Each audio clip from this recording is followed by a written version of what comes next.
ចាសួស្តីបងប្អូនបងប្អូនបានឃើញអញ្ចឹងយប់មិញទៅការគេតែចេញពីកន្លែងការគេមកបងប្អូនហើយមិនឲ្យរំលងទេគឺឆ្លៀតចេញទៅគឺ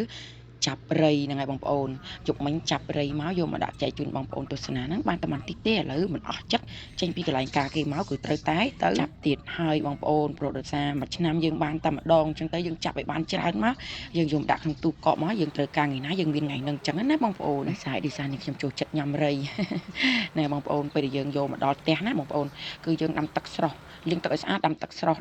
ហើយយើងចង់ពងឥឡូវក៏បានយើងចង់ដាក់ទូកក់ក៏បានដែរបងប្អូនព្រោះបើយើងមិនដាំទឹកស្រស់ទេយើងដាក់វាទាំងស្រស់ចឹងគឺវានៅធំក្លិនឆ្អេះឆ្អាបណាស់បងប្អូនហើយជាពិសេសទឹកនោមហ្មងឥឡូវយើងទៅរើសរៃតាមកាត់ចការចន្ទីឃើញថាចន្ទីផ្លែល្អផ្កាល្អបងប្អូនចាស់ផ្កាល្អមែនទែនហើយរៃបងប្អូនទីថាទៅរកតាមដើមស្វាយកែវល្មៀតអត់មានទេមានតែតាមដើមចន្ទីហើយនឹងដើមតង្ហែនណាបងប្អូនហើយយើងថាសម្បូរមែនទែនខ្ញុំចាប់យកបងប្អូនឲ្យច្រើនហើយជាពិសេសធំល្អទៀតបងប្អូនឆ្នាំមុនក៏ខ្ញុំចាប់ដែរប៉ុន្តែទៅធំទេបងប្អូននៅឆ្នាំនេះធំល្អមែនទែនដល់កុំមុជហ្មងតោះបងប្អូនទំនេរអត់តោះតែចាប់មួយនឹងខ្ញុំបងប្អូនអត់តែមានអារូបចាស់វានឹងតែមានអារូបថ្មី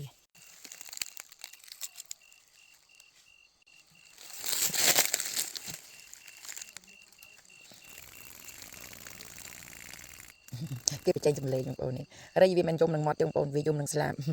នេះទៀតអានេះនៅអត់ដល់ស្លាបបងប្អូននេះអត់ដល់ស្លាបនេះសិតតែសំណក់បងប្អូនសិតតែសំណក់រៃនេះខ្លួនចាស់នេះថ្មីនេះបងប្អូននេះខ្លួនចាស់គេសក់ចេញពីចាស់មក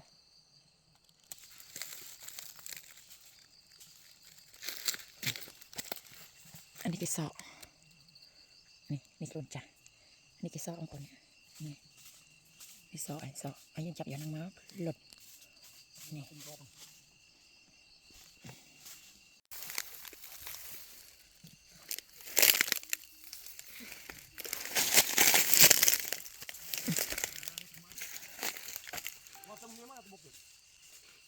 ហើយមិនទំហ្នឹងខ្លាចហ្នឹងមក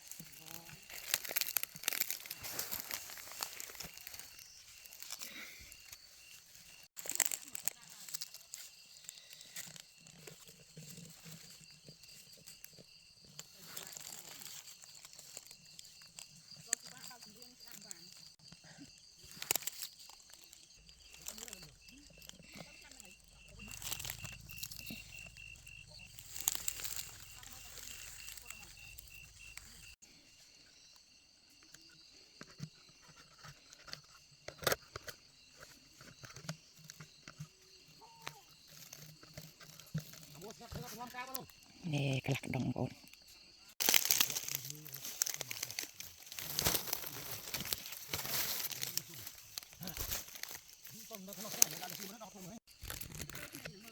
រៃបាញ់ទឹកនោមឡើងស្វាយ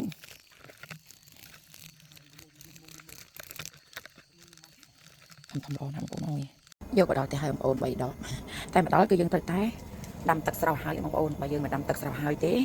បើណាមាននៅរស់ប្រឡាវានឹងហោះអញ្ចឹងណាអញ្ចឹងដើម្បីឲ្យសាច់វានៅឆ្ងាញ់តែយើងនៅល្អគឺយើងត្រូវដាំទឹកស្រស់ហើយបងប្អូនពេលយើងចាប់ដាក់ដបចាក់មកវិញគឺត្រូវកាត់មកដបឥឡូវអូមុននឹងយើងស្រស់ទឹកក្តៅគឺយើងត្រូវតែលាងទឹកមួយទឹកសិនបងប្អូនលាងទឹកឲ្យជ្រះទឹកនោមវាបងប្អូនពេលយើងចាប់អញ្ចឹងគឺលាងនោមហុយផងអញ្ចឹងណាបងប្អូនឃើញអត់អូមកច្រៃហ្នឹងតែពីកដុំហ្នឹងមកច្រៃមកបងអើយបើយើងអត់លាងទេគឺពេលយើងស្រស់ទៅអញ្ចឹងទៅវានៅចិត្តឯងអញ្ចឹងយើងត្រូវតែលាងសិននេះបងប្អូនអូអាខ្វះទឹកនោមវាហ្នឹងបងប្អូននេះញ៉េយើងចាប់ដាក់លាង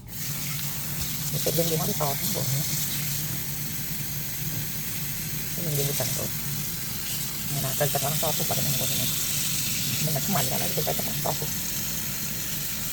ឥឡូវយើងលាងស្អាតហើយបងប្អូនពីដល់ហើយយើងយកទៅស្រស់ទឹកក្តៅបងប្អូននេះទឹកយើងបងប្អូនគឺស្រស់ហើយបងប្អូនបើយើងអត់ស្រស់ទេទុកទឹកឡើងគឺប៉ុន្តែហោះហើយចឹងកុំភ្លេចបងប្អូនណាបានរៃចាប់ឲ្យបានយកធ្វើហូបមុននឹងយើងស្រស់ទឹកក្តៅលាងសិននេះទឹកនោមវាស្អាតសិនចឹងណាបងប្អូនហើយយើងទៅទឹកក្តៅស្រស់ទឹកក្តៅហើយបងប្អូនយកទៅបំពងខ្លាញ់បងប្អូនចាហើយបើបងប្អូនចាប់បានច្រើនបងប្អូនអាចដាក់ថង់ដាក់ចូលទូកកយើងទុកបំពងហូបដល់ខែតែយើងអត់មានរៃបងប្អូនគឺទុកបានដល់ឆ្នាំវិញណាបងប្អូននេះបងប្អូនស្រស់វាមកស្លាប់ចឹងមកបងប្អូនហ្នឹងឯងតែប៉ុណ្្នឹងរួចដល់បាត់បងប្អូនហើយនេះឃើញអត់ហើយអាស្រេច